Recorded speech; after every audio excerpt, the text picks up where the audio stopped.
guys, welcome back. I don't want to rule out a very obvious part of this Moses Bliss experience, the demeanor of the wife and her understanding. I watched Mary being such an understanding woman. It's not every woman that you're going to be in the eve of their wedding, keep them so late in the night doing concerts when they've not packed their hair, they have not got their bones straight, they've not, I don't know what to say.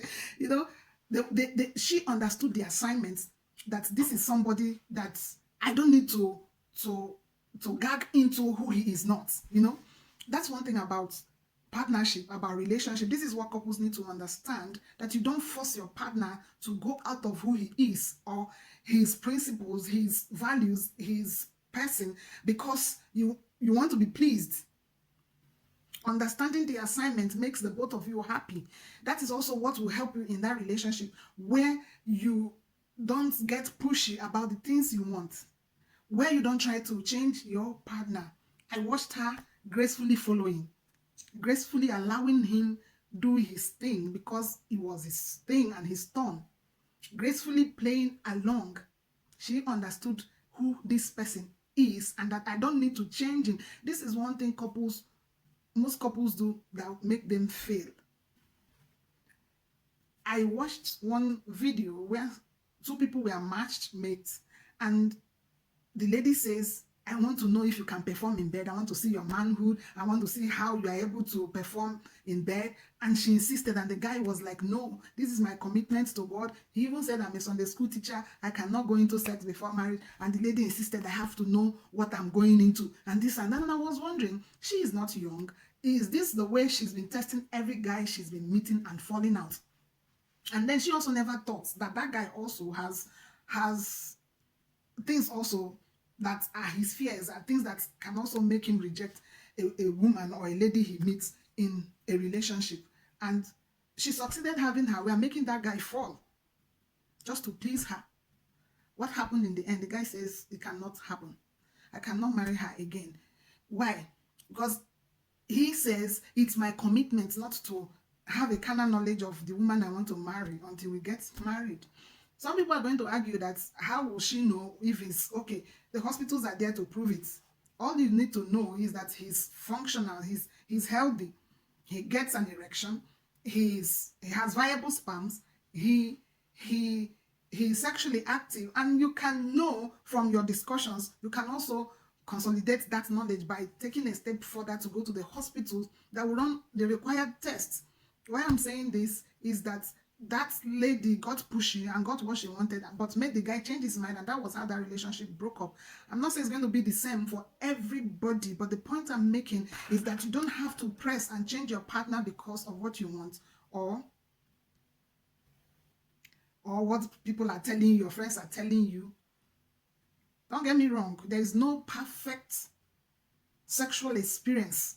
There is no perfect marriage that is having a perfect sexual experience that is made in heaven. I don't know how to put it. I'm not trying to tell you that people are not enjoying their sexual life. No, people are enjoying their sexual life. But I'm telling you that the things that are painted for you in the movies are not real. The machine guns you see in porno and some adult movies, they are not real. They are not real. Most of them are substances. Most of them are edited work. Most of them are influenced by a lot of things.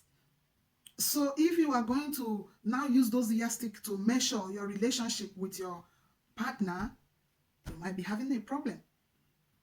So back to my topic. I think this is a little bit of a digression. That's not the topic, and it's not something you just dabble into when you are not going to exhaust it, because so many questions are going to be coming up and all that. So the point I'm making is that Moses Bliss's wife understood that this guy is a minister and I'm not going to change that fact.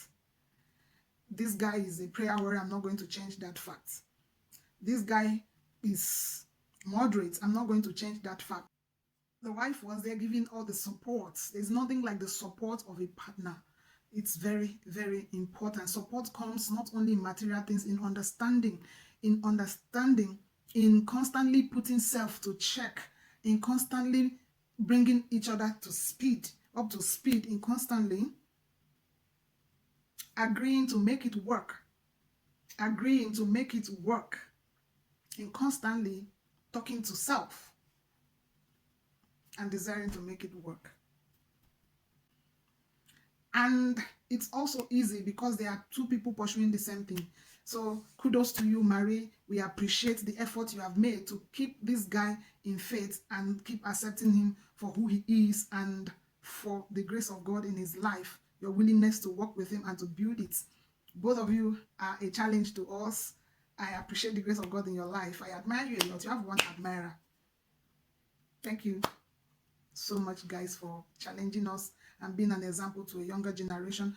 I'm not saying you guys are perfect, and I'm also not saying that it's going to be rosy, but I am saying that there are two people who are willing to make it work, and more so by placing God in the center of it all, because that God factor is what keeps you going in this institution. I'm not going to be saying much again until we meet in our next one. Thank you so much for listening. I love you as always. Ciao.